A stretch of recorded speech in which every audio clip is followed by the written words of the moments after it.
And I got the tape on. It is the 15th of September. Rob and Schlimmer, UPRT1. Great day for it. All right. Rob, you ready to go? I'm ready to go. Awesome. Let's see. We are looking good. I'll call ground once we get up to the white line up there. All right. Information, Quebec. And the correction, we're in IFR departure for 2633. 2633, right ground, runway 30 left to kilo, taxi via Yankee Hotel Bravo. Runway 30 left at kilo, taxi via Yankee Hotel Bravo, 2633. Ground upset 5, taxi single extra with Quebec VFR East. Upset 5, gateway ground, runway 1, correction, runway 30 left to kilo, taxi via Whiskey Victor Alpha.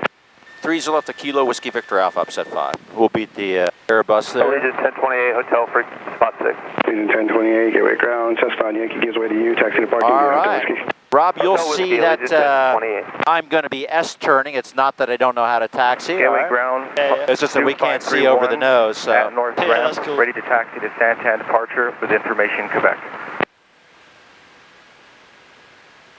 2531, gateway ground, runway. What we're going to do is we're going to go down to kilo between Alpha and Alpha and Bravo, and then we'll just do our run up down there. It looks pretty busy down there right now, doesn't it? Yeah, it looks wow. really good. That's kind of unusual. And since the winds are calm, I will ask for opposite direction so you're not caught by surprise by that. That doesn't mean they're going to give it to us, but we can do that. Okay, that's cool. Give it a try. Get us out there a little quicker. Yeah, exactly. But whether they give you that or not depends on what arrivals are coming in on parallel runway. Yeah, it's cool with me. Yeah. I actually went to pilot training here. This is an Air Force base. I went to pilot training here in 1987. Was it Williams Air Force? Yep, absolutely. Proves I'm an old guy. How was flying the F-16 compared to this? F-16 is a fun airplane, you know, although, you know, you don't really have a chance to go out and have fun a whole lot. It is very rewarding, and it's an easy airplane to fly. Yeah. Once you've had the right training for it. It's not a particularly tricky airplane. The hard part's keeping track of all your wingmen and the bad guys or the simulated bad guys, and keeping and trying to drop bombs and on parameters and stuff like that.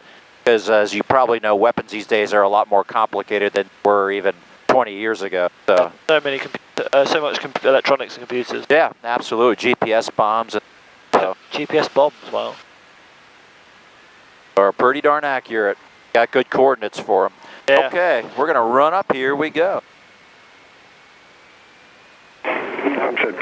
And we are on center and acro trim set. Tape is on. Temperatures, pressures are in the green. We'll check the mag. Looking good. Boost pump is off for the fuel pump check. Canopy closed and locked. Prop check. Looking good. Engine's running fine, so I'll turn the boost pump back on.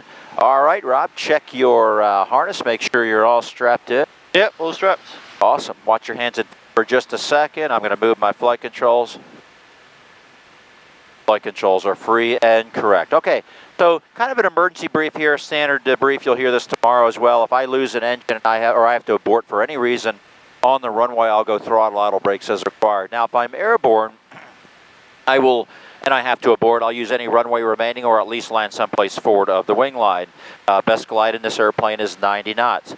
If I'm at 800 feet AGL, 800 feet AGL or 2200 feet MSL, I have the option of turning around to a parallel runway or taxiway. Doesn't mean I'm going to do it, right? Because there's other variables there. If we have an emergency, I will take control. Yep. And if we have to land on my God, look at all this traffic. I've never seen this much traffic down here. And if we have to land on an unprepared surface, which I would not hesitate to do in this airplane, I will coordinate with you. I'll secure the engine. I'll go cut off, shut off, mags off. Eventually the master switch will come off. And then when I land the airplane, it comes to a stop. Prop stops, canopy opens, you get out, okay? I'll follow you out. Okay. And notice this canopy handles here, okay? If either you or I pinch the rear one toward the front one in flight, we're going to become a very windy convertible, all right? So let's coordinate before you do that. Otherwise, hands will be clear for takeoff and landing. Are you ready? I'm ready. Awesome. I'm going to go to tower. Going to be very careful here. Got somebody on the nose.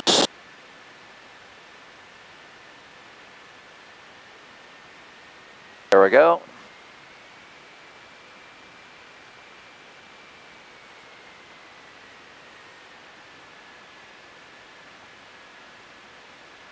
Tower upset 5 ready at kilo, can take either direction. Upset 5, gave you time, Roger. I got traffic on about a 3-mile funnel.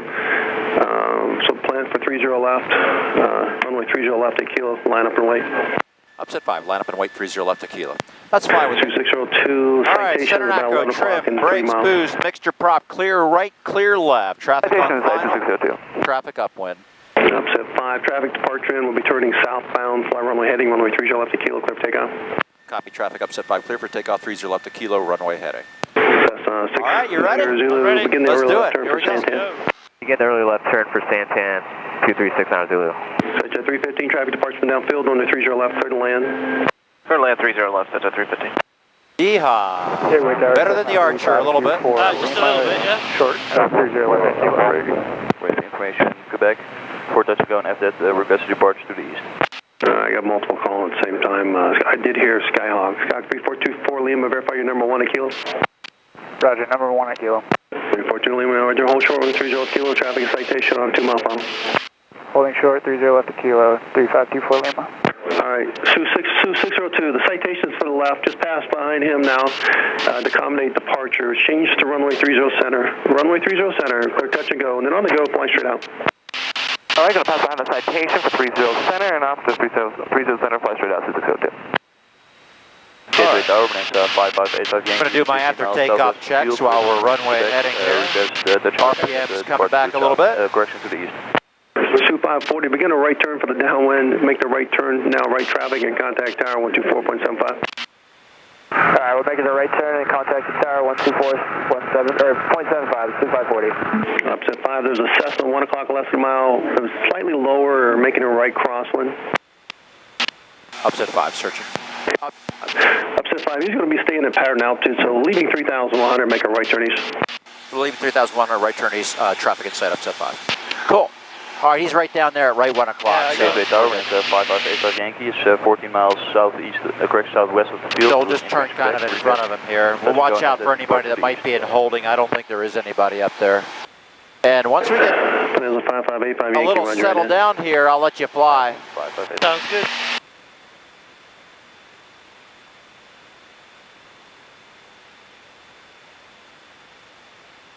There's a 5585 Yankee. I'm real busy right now. Proceed east. All right, let me check my TIS here, make sure we're not going to hit anybody. Well, there is somebody over at right 230, 600 feet high, about 4 miles. So we'll just be careful, all right?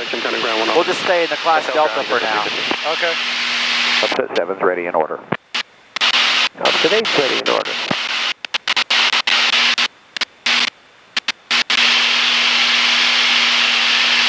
Cessna 3524 Lima. We'll get past these guys coming up on our right side, then I'll let you fly a little bit. Okay, sounds good. I'll point them out to you. Okay, we have an 840 center option and all right, right 2 o'clock high, there's one of them. And there's somebody pretty, well, he might be the only one.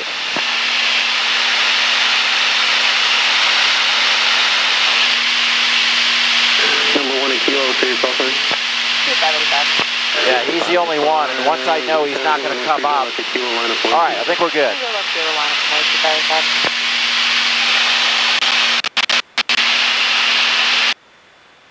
Give me a test on the intercom. I turned your squelch up quite a bit. yeah, Okay, that's still good. Yeah. All right. All right, you have control. I have control. Let's go to 4,500 feet, and we will have to level off there for now. All right. Upset 7, just verify again your number 1. Affirmative, upset 7. Upset 7, Roger. Cross runway 30 left at kilo, hold short, runway 30 center. Cross on the left, we'll hold short of 30. Yeah, we'll just get clear of the 5,000-foot shelf, Rob. You're looking good. Cross runway 30 left This is at kilo. beautiful, everybody's fine. Upset 8, crossing 30 left, hold short 308 at kilo. Sioux 543, follow the yellow 1 cross. Oh, that's better. Okay.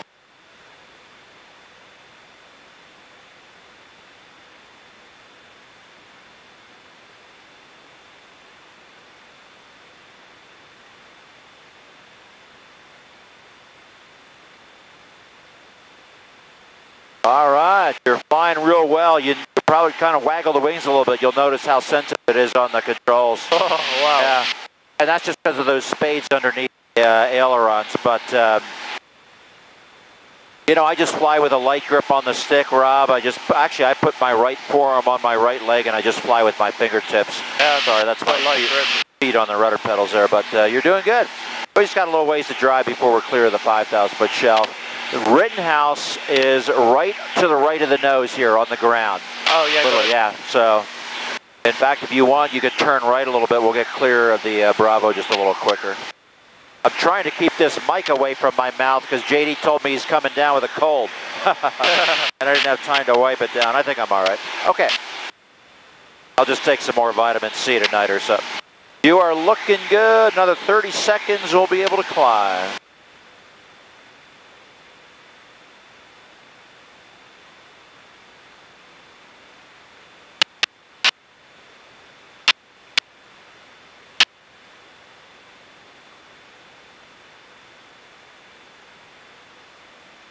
And we're going to go up to where it's nice and cool here in a second. Yeah, we're lucky it's a bit cooler here anyway today. It's not bad, yeah. Right. But if we climb higher, we'll get out of the way of the Falcon birds, your guys anyway. So, which Yeah. I don't see any right now, but they're probably out there. All right, tell you what, go full power for me. Start a climb about 8 to 10 degrees nose high, and we'll go all the way up to 7,500 feet. Gonna lean the engine out a little bit more. All right, as we're climbing, you know, we're going to leave that attitude indicator open for you just until through the turns, and then we'll close it to kind of just to make you guys look outside, because we found the hard way that's the right way to teach upset recovery. But for now, leave it open, but spend most of your time looking outside because that'll help you feel good. All right? Hey, I'm loving it. Yeah, and if you have any, if you want to take a break at any time, just let me know. So as we're climbing here, Rob, let's do some shallow bank turns. Let's go about 30 degrees of bank to the right. Okay.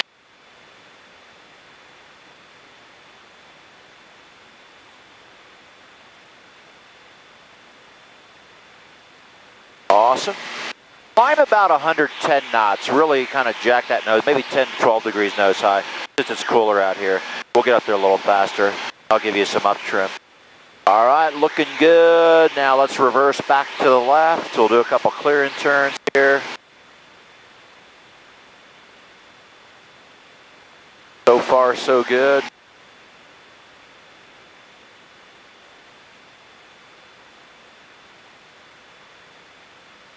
$1,500 feet to go. You can roll out here.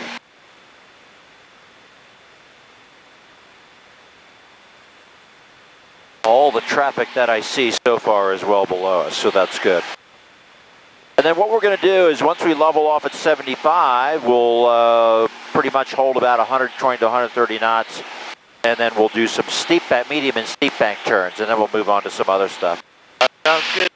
You bet.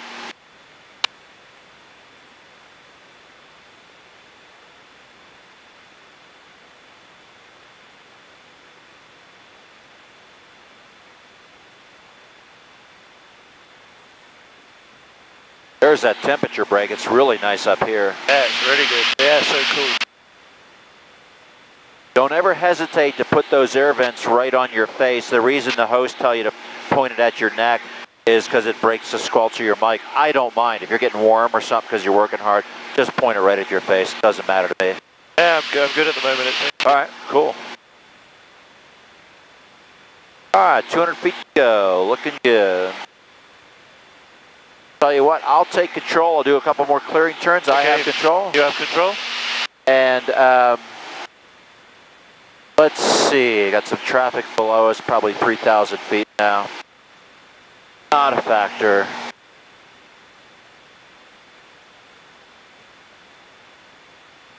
Okay. Here's what I want you to do. I want you to, let me make sure the trim is set. I've got elevator trim up here, or back here. You don't have it up there, but shouldn't need it in this airplane. And you have control, Rob. I have control. So when you're ready, let's do a 45-degree bank turn to the right. You're cleared right. Okay, 45 degrees. 40 board center west.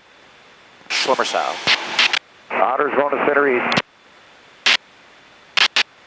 Now notice you feel a little heavy in the seat. Yeah, a little bit, yeah. Guaranteed. I was laughing at what Otter said. Yeah, a little heavy in the seat, just a little. But what does that mean with respect to your stall speed? What do you think? Increases? You bet, yeah. Go ahead and roll out here. And let's go back to the left, but let's do a 60-degree bank turn to the left. You're clear left.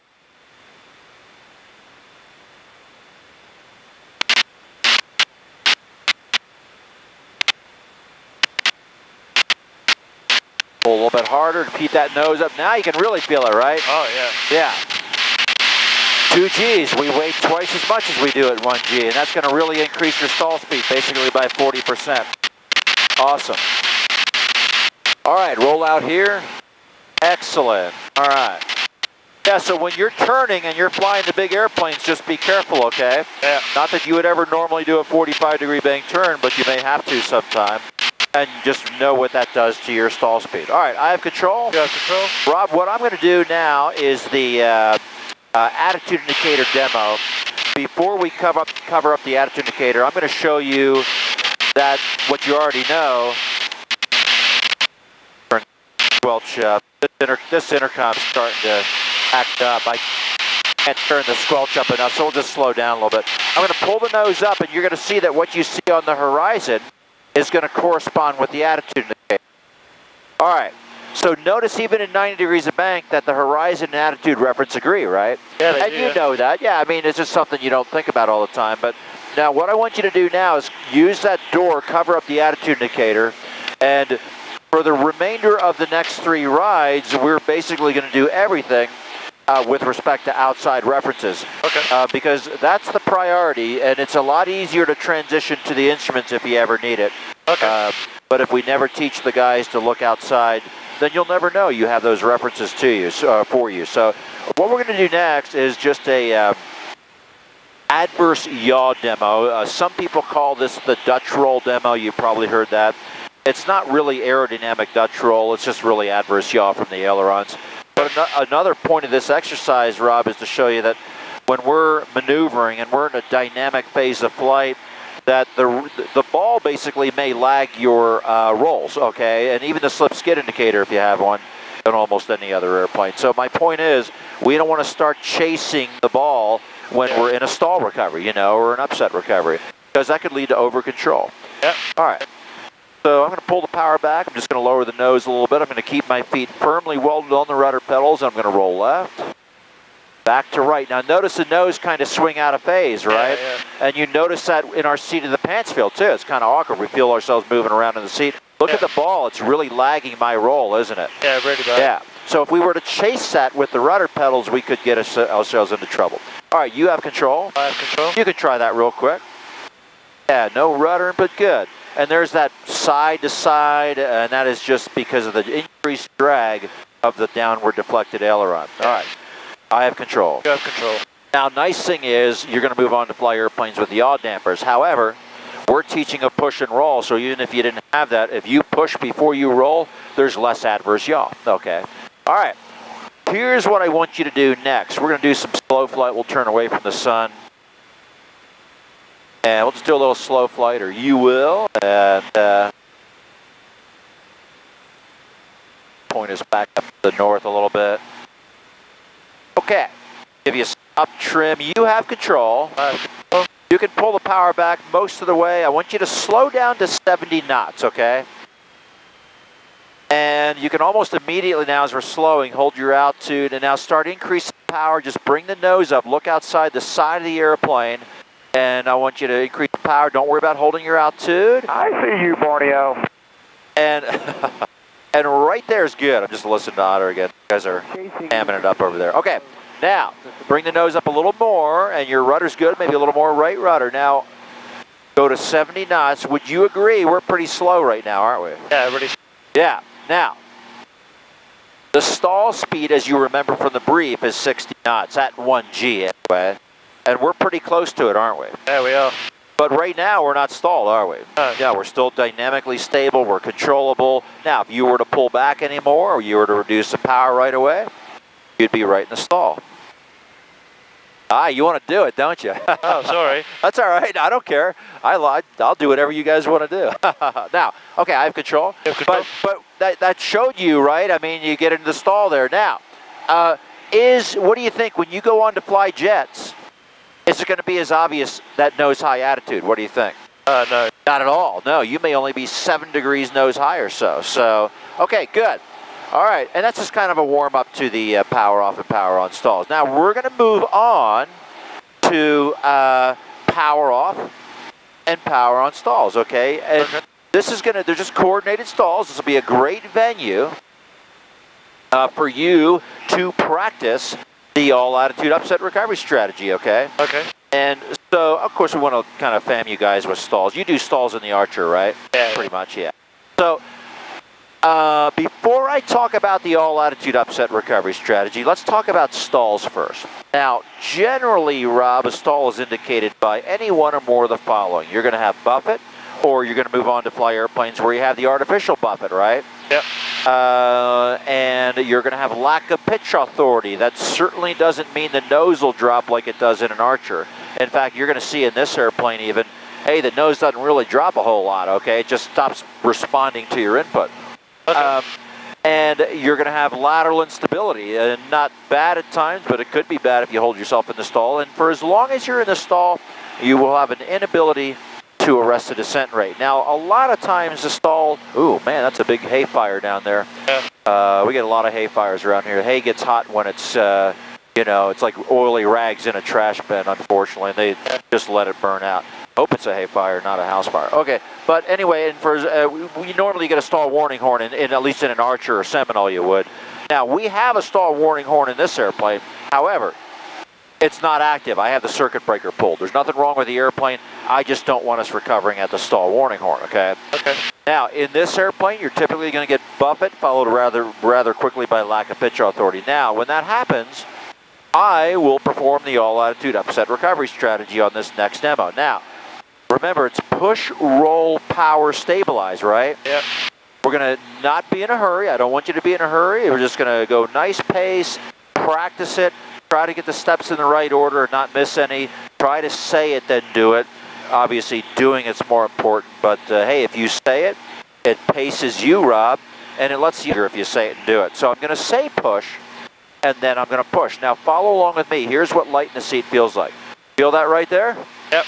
That's light in the seat, right? Okay. You bet. Now the stick may have to move more when we're stalled because there's less airflow over the elevator. And when you move on to fly bigger airplanes, you will have to be much more proactive on the yoke or stick or joystick, whatever you're flying with. Now, and remember, when you push light in the seat because of a stall, that's just an initial going to point, the light in the seat. You want to make sure you're out of the stall, right? Yeah. Yeah. All the indication of the stall go away. Then we can move on to the roll step. We'll say roll, and then we'll roll wings level.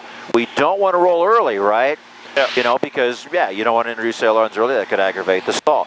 And then when we're wings level, we'll say power. We'll smoothly add power. Don't let the nose come up, okay? Because in these single-engine tractor configuration airplanes, the nose will come up as that airflow goes over the elevator. So maybe just a slight nudge forward, just so you never let the airplane fly you. Okay. If you move on to fly like a Boeing product, guess what? You add power quickly, low altitude, where's that nose going to go? Because of underwing mounted engines, right? Yep. So if you fly a corporate jet or an ATR or King Air or something, yeah, you're not going to get a pitch up typically. But we don't ever want the airplane flying us. So we're going to practice that today. You'll notice when I add power, I won't let the nose move. And then when I say stabilize, the next step in the recovery, Rob, that's an action word, okay? Then I will bring the nose up. It's my one last chance to check my parameters and my airspeed. Hey, make sure I'm away from the stall, okay? So we're not going to, the first stabilize we say is an action word. Then we bring the nose up to right about this attitude here. And then we'll verify that we're airspeed stable, which means that, hey, the airspeed can be trending toward my target. We'll use 110 knots, okay? And it can be going down toward it or up toward it. Guess what? We just don't want it going below it, right? Because then that's an airspeed decay situation. We'll push the nose down a little bit. So we'll say airspeed stable, and then positive rate, and I'll show you all this, and you're just going to have that purple trend bar to the right of your altitude. verifying that you're in a climb. So, picture's worth 1,000 words. Are you ready for me to demonstrate? I'm ready. All right, follow along with me. Here we go. And power's coming back. All right, we're going to get slow. Out to stall. Here we go. Push, roll, power, stabilize. And we are airspeed stable. Positive rate, recovery complete. You got that purple trend bar to the right of your altitude, hopefully. Most of the time it's there anyway. Any questions on that? Do you go full power? You go full power. Now, you're not always going to go full power. I recognize that, but we'll just treat that as worst case. If you're flying a 737 or something, just be careful with that, okay? Okay. Or if you're recovering to level, you might not. But okay. I would, just because it's worst case, at least initially, okay. and in this program, go full power. All right. So you have control. I have control. Remember, not much push in this airplane, okay? Yeah. You won't hurt the airplane, but you'll startle yourself. Yeah. All right, pull the power back.